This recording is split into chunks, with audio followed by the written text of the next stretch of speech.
You're here at a very critical time, again, in the history of this island. And it seems like we go through these different cycles all the time.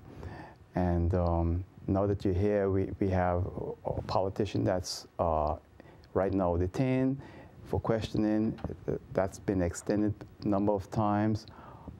How are you feeling? How are your office dealing with that? Are you getting negative or positive reaction, or how you feel about that situation? Well, most of the time it stays rather quiet, and it's hard to decide how to interpret the silence. Yeah. So what we do in these type of cases is we just look at it as one of the many cases that are being worked on. So yes, it is a politician and that makes it special, but on the other hand, it's just an investigation as so many other investigations are around. And the case is really about evidence. And a case like this should be trialed in court, in front of a judge, where we have to present the evidence and the judge has to decide about it. And this makes it difficult for me to talk to you about the case with a lot of detail, right. Because obviously it should be done in court, in front of the judge, and not in the media. So maybe that is also what people are missing from my office, is that, well, we don't talk about the individual cases unless we are in the courts and in front of the judge, because that is where we have to trial our cases and not in the media. And why I ask that is because there is an underlying mistrust between the public and mostly those of, say, local Native St. Martiners and the office that you hold, not you as individual, but the office. Like it's us against them.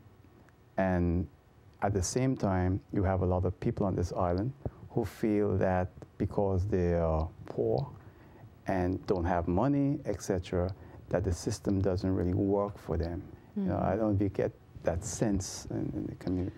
Well, we just try to do our job as we feel we have to do our job. And actually, we perceive our job as being of service to the community, of service to society, because that is the role we have to fulfill.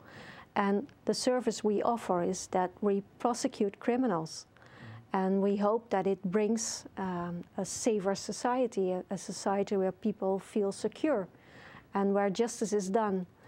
And we try to do this with a, you know, Lady Justice has a blindfold.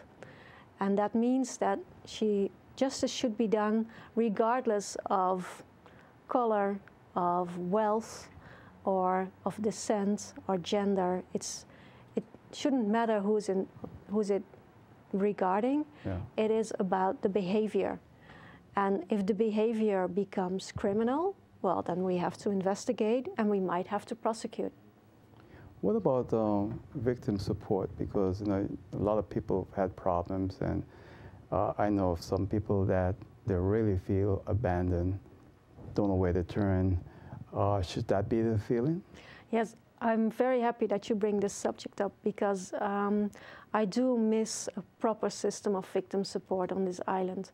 It would help our work so much if there would be a proper system for victim support. Because right now, victims, I think I have to agree with you there, that a lot of times victims feel they are neglected and not being properly helped if something bad happens to them, and they don't know where to turn to. And sometimes they turn to the police, they turn to a lawyer, or they turn to my office.